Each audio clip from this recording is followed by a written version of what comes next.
Hello everyone. तो आज के इस सेशन में हम कुछ प्रीवियस ईयर क्वेश्चंस करेंगे जो सभी डिफरेंट टॉपिक्स के होंगे, तो इससे आपकी एक तरीके से मिक्स्ड क्वेश्चंस की एक प्रैक्टिस हो जाएगी।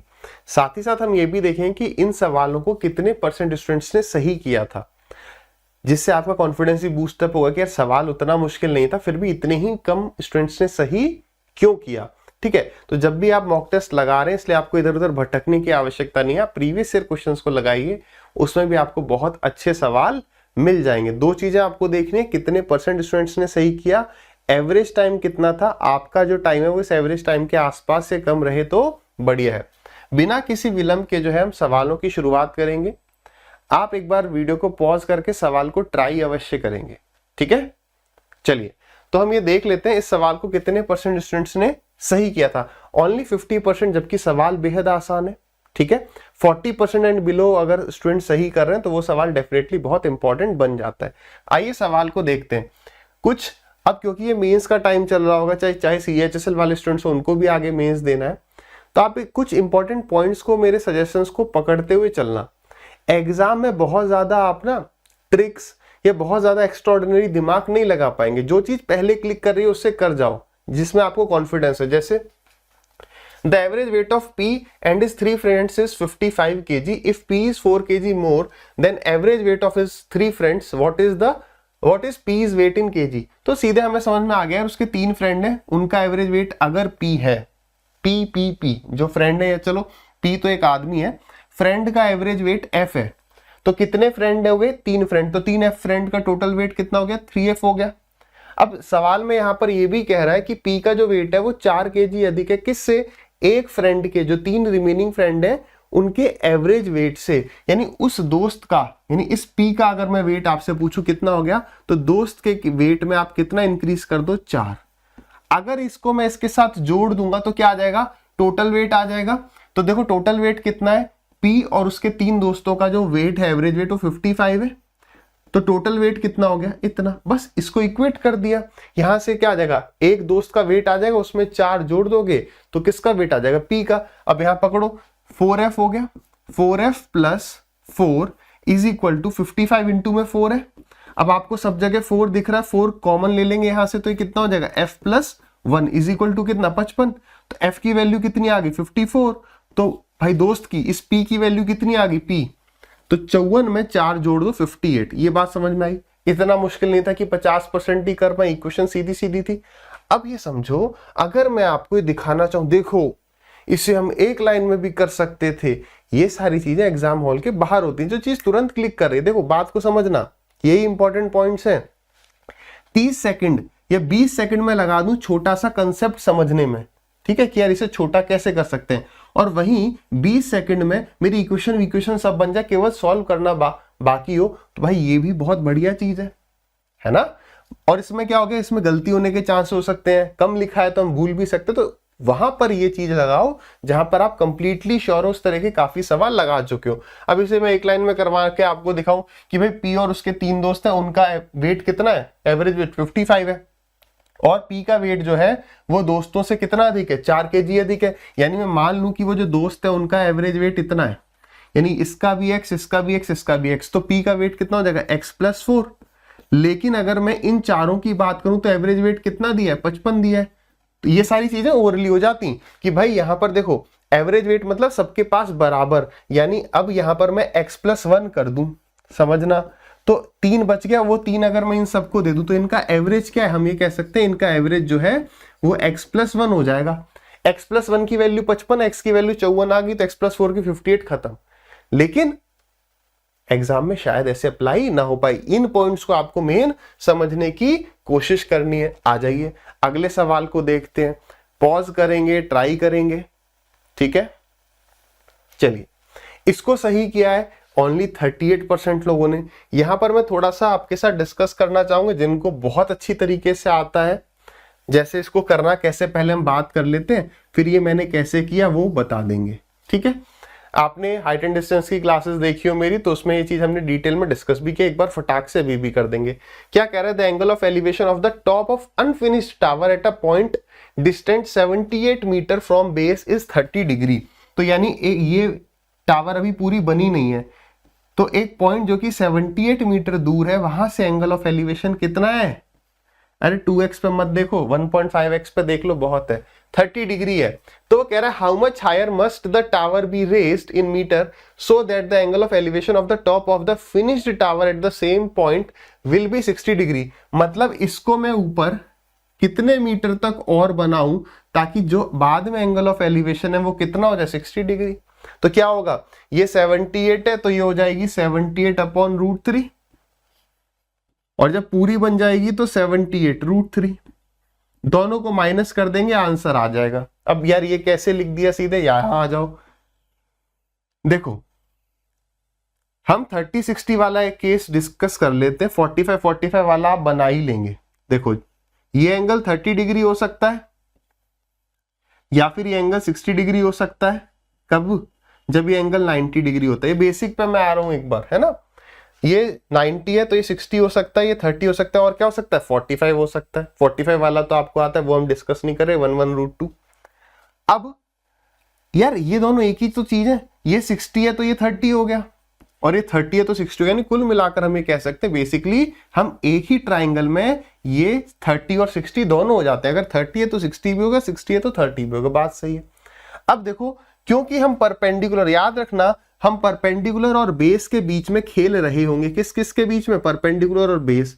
तो tan theta is equal to perpendicular upon base होता है, यानी कि मैं tan 30 का इस्तेमाल कर रहा हूं या tan 60 का। क्या ये बात क्लियर है? बिल्कुल क्लियर होनी चाहिए। तो tan 30 कितना होता है? 1/√3, और tan 60 कितना होता है? √3/1 लिख लेता हूं।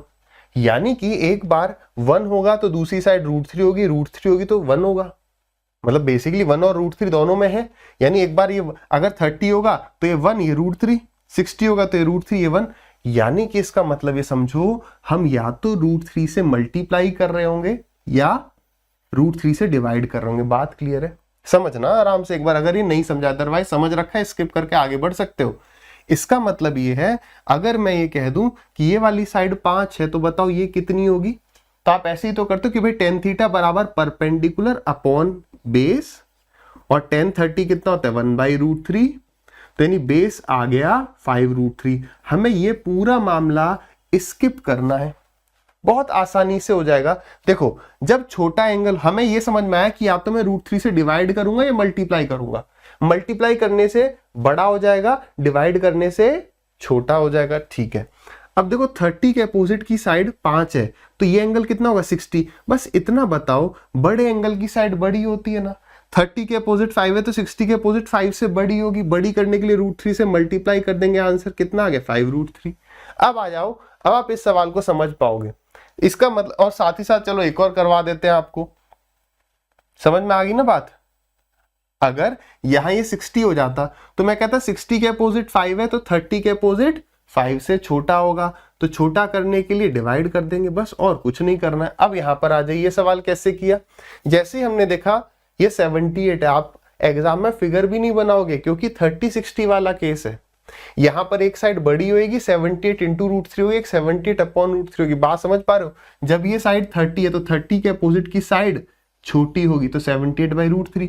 जब ये एंगल 60 बन जाएगा तो 78 डिवाइडेड बाई √3, दोनों को क्या कर देंगे? डिफरेंस ले लेंगे, खत्म। डिफरेंस लेते वक्त क्या होता है, एग्जामिनर थोड़ा सा हमारे साथ बस खेलने की कोशिश करता है, बस क्या, बस वहां पर नीचे √3 आ जाएगा। 78 जैसे आप कॉमन ले लेंगे तो आगे आपका कितना? √3 माइनस 1/√3। जैसे आप एलसीएम ले लोगे √3, ये रूट हट गया, 3 - 1 कितना हो गया? 2 हो गया। नीचे क्या है? √3। अब √3 डिनोमिनेटर में तो किसी में है नहीं, तो इसका मतलब रैशनलाइज कर दीजिए, ऊपर नीचे √3 से मल्टीप्लाई कर दो। √3 इंटू √3 3, 3 से कितनी बार गया? 3 2 जा 6 एंड 3 6 जा 18, 26 का 2 गुना 52, यानी आंसर होगा 52√3। कहां है भाई? Option number A. ठीक है, कम स्टूडेंट्स ने किया था इसे भी। आ जाइए अगले सवाल पर बढ़ते हैं। सवाल को ट्राई करिए, ठीक है, ट्राई अवश्य करना है। प्री का पूछा गया पिछले साल का सवाल है। देखो इस सवाल से हमें क्या समझ में आता है, जो वीकनेस किसी एक स्टूडेंट की है ना, वही वीकनेस सबकी होती है। इसे केवल 11% स्टूडेंट्स ने सही किया। रीजन पता है क्या है? कि सर क्वाड्रेटिक इक्वेशन तो सॉल्व करने में एकदम डर जाते हैं, है ना। डरना मना है। आसान चीज है, आप बताना है मुश्किल क्या था। केवल 11% स्टूडेंट ने सही किया था और एवरेज टाइम शायद 1.5-2 मिनट था। ठीक है, आइए सवाल क्या कह रहा है उसको देखिए। A motorboat whose speed is 20 km per hour in still water takes 30 minutes more to go 24 km upstream than to cover the same distance downstream. समझ गए, यानी कि एक जो बोट है वो 24 किलोमीटर अपस्ट्रीम और 24 किलोमीटर डाउनस्ट्रीम जब जाती है, जहां बोट की स्पीड 20 है, तो एक बार उसे 30 मिनट एक्स्ट्रा लगती है। एक्स्ट्रा कब लगी होंगी? अपस्ट्रीम जाने में। ठीक है, आगे क्या कह रहा है? If the speed of the boat in still water is increase by 2 then how much time will it take to cover 39 downstream and 30 upstream. अब यहां डिस्टेंस अलग अलग बता रहा है, ध्यान पूर्वक करना है। तो यहां पर जो पहली लाइन से हम समझ पाए कितना डिस्टेंस ट्रेवल करवाना है, 24। एक बार 24 जाएगी डाउनस्ट्रीम, एक बार जाएगी 24 अपस्ट्रीम, तो डिफरेंस 30 मिनट से। पहली बात, इस ये क्या है? किलोमीटर में, 1 किलोमीटर में। बोट की जो स्पीड दी है वो किलोमीटर पर आवर में दी है, तो डिफरेंस किस में आएगा? आवर में आएगा। 30 मिनट को आवर में कन्वर्ट कर लिया। अब कई बार तो स्टूडेंट यही गड़बड़ी कर देते हैं कि यहां पर आएगा 20 माइनस एक्स आएगा या प्लस एक्स आएगा, जहां पर एक्स क्या है? एक्स है बोट की स्पीड। एक्स कितनी है? एक्स क्या है? बोट की स्पीड। तो एक बात समझो यार, ये बड़ी वैल्यू होगी, छोटी वैल्यू होगी। और बड़ी वैल्यू कब आएगी? यहां पर बड़ी वैल्यू कब आएगी? जब डिनोमिनेटर में जितनी छोटी वैल्यू हो सकती है ना। ये समझो कि जब स्पीड कम होगी तब टाइम ज्यादा लगेगा, उस तरीके से पकड़ लो। अपस्ट्रीम की स्पीड कम होती है, ये आ गया 20 प्लस एक्स। अब यहीं पर हथियार डाल दिए कि भाई अब तो हमसे नहीं हो पाएगा। भाई बचा ही क्या है? आपको बस अब सॉल्व करना है। अब आप इसमें दिमाग लगाओ नहीं, ऐसे कर दें वैसे कर दें, उससे कम टाइम में हम इसे सॉल्व करके कर जाएंगे। देखो एलसीएम ले लिया आपने, कितना आ गया? ए प्लस बी ए माइनस बी, यानी ए स्क्वायर माइनस बी स्क्वायर। ऊपर आप ले लो 24 कॉमन। ठीक है, ब्रैकेट में कितना आ जाएगा? 24 आपने कॉमन ले लिया तो 20 प्लस एक्स माइनस 20 और प्लस एक्स। ठीक है, तो यानी प्लस के 20 से माइनस का 20 कट जाएगा, ऊपर आ जाएगा आपका 2x और दिस इज इक्वल टू 1/2। इस आइटम को इधर पे ले गए तो क्या हो जाएगा? ये 400 माइनस में x square is equal to 24 दूनी 48 और 48 दूनी 96, 96x। ठीक है, ये माइनस का, इसको यहां पे ले चलते हैं, पॉजिटिव का हो जाएगा, यानी x square plus 96x minus 400 is equal to 0। अब जो टाइम लगेगा इसको आराम से सोचो कि दो नंबर जिनको मल्टीप्लाई करने पे तो माइनस का 400 आ जाए, प्लस करने पे 96 आ जाए। तो छोटी सी यार, ये सब तो आप जानते हो कि प्लस करने पे 96 आना चाहिए, मल्टीप्लाई करने पे माइनस। माइनस कब आता है? माइनस आएगा प्लस इंटू में माइनस, तो एक पॉजिटिव एक नेगेटिव, और यहां पर जोड़ने पे पॉजिटिव आना चाहिए, यानी पॉजिटिव वाला बड़ा होगा। ठीक है, एक बात हमें समझाएगी, पॉजिटिव वाला बड़ा होगा।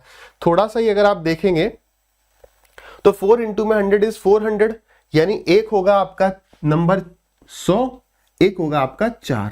अब किसको प्लस का रखोगे आप रखोगे 100 को प्लस का, क्योंकि 100 माइनस 4 इज 96। अब यहां पर या तो हम बच्चों की तरह एक काम करें, क्या करें? यहां पे लिखेंगे x square plus 100x minus 4x minus 400 is equal to 0, फिर कॉमन वॉमन ले लें। उस चीज को छोड़ना है। कैसे करते हैं?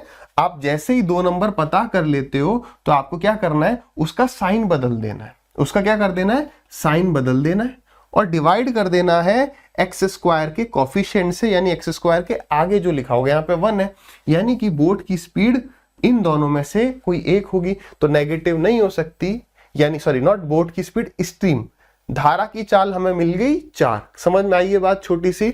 यह वाला टाइम हम सेव कर सकते हैं। अच्छा, ये साइन चेंज क्यों होता है ये सब पता है ना। जैसे अगर मान लो एक आया हमारा x माइनस 2, ठीक है, एक आ गया हमारा x प्लस 3, तो अभी तो हमने ये -2 और +3 देख लिए, अभी ये इक्वेट किए जाएंगे 0 से भी, है ना। तो x माइनस 2 इक्वल टू 0, तो x की वैल्यू 2 आ जाएगी, तो ये साइन चेंज हो जाता है। ये सब बात समझ में आ गई।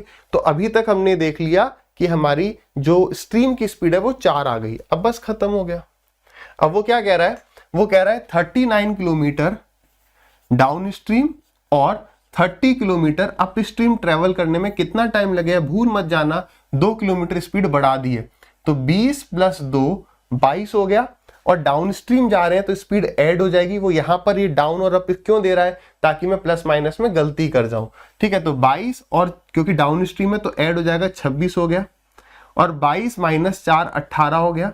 6 से गया ये 3 बार, 6 से गया ये 5 बार, और ये 13 से गया 2 बार, 13 से गया 3 बार, तो 3/2 प्लस 5/3 एलसीएम आ गया 6, 3 3 जा 9, 9 प्लस 10 19, 6 तिया 18, 1/6, 3 घंटे 3 सही 1/6 घंटा, 1/6 को 60 से मल्टीप्लाई कर दोगे मिनट में आ जाएगा, तो 3 घंटा 10 मिनट इस सवाल का सही उत्तर हो जाएगा, नहीं हो जाएगा।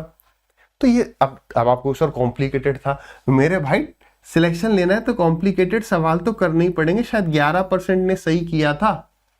ठीक है, चलिए आ जाइए। अब ये सवाल मोस्ट रिपीटेड क्वेश्चन है, आप वीडियो को पॉज करो, सवाल को ट्राई करो।